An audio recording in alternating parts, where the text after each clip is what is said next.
పురాతనమైన బంజారా భాష గురించి తెలుసుకుందాం. బంజారా తెగవారిని లంబాడి, లమాని, లంబాని, సుగాలి, గోర్మతి ఇంకా గోర్బోలి వంటి పేర్లతో కూడా పిలుస్తారు. బంజారా తెగవారు రాజస్థాన్ నుంచి వలస వచ్చినట్టు చారిత్రక ఆధారాలు ఉన్నాయి. వారు సాతీ భవానీని ఇంకా సంత్ సేవలాల్ మహారాజ్ ని కులదైవాలుగా భావించి కొలుస్తారు. వారు శారీరకంగా భారీగా ఉండడం వల్ల బ్రిటిష్ వారు లాంగ్ బాడీస్ అని పేరు పెట్టారు.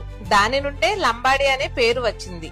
బంజారా భాష కొన్ని వందల సంవత్సరాల పురాతనమైనది. ఇంకా ఇండో ఆర్యన్ భాష కుటుంబానికి సంబంధించినది. ఇండో ఆర్యన్ భాష కుటుంబంలో ఉన్న రాజస్థానీ, గుజరాతీ ఇంకా మరాఠీ భాష ప్రభావం బంజారా భాష పైన ఉంటుంది. వారు ఒక చోటు నుండి ఇంకో చోటుకి ఎక్కువగా వలసలు వెళ్లడం వల్ల, ఇంకా అప్పట్లో చదువు మీద సరిగ్గా దృష్టి పెట్టకపోవడం వల్ల వాళ్ళకంటూ ఒక లిపి అంటే లిఖిత రూపమైన భాషను పూర్తిగా అభివృద్ధి చేసుకోవడం వారికి కష్టమైంది. కానీ ఇప్పుడు బంజారా సమాజం వారు బంజారా భాషను అభివృద్ధి చేయడానికి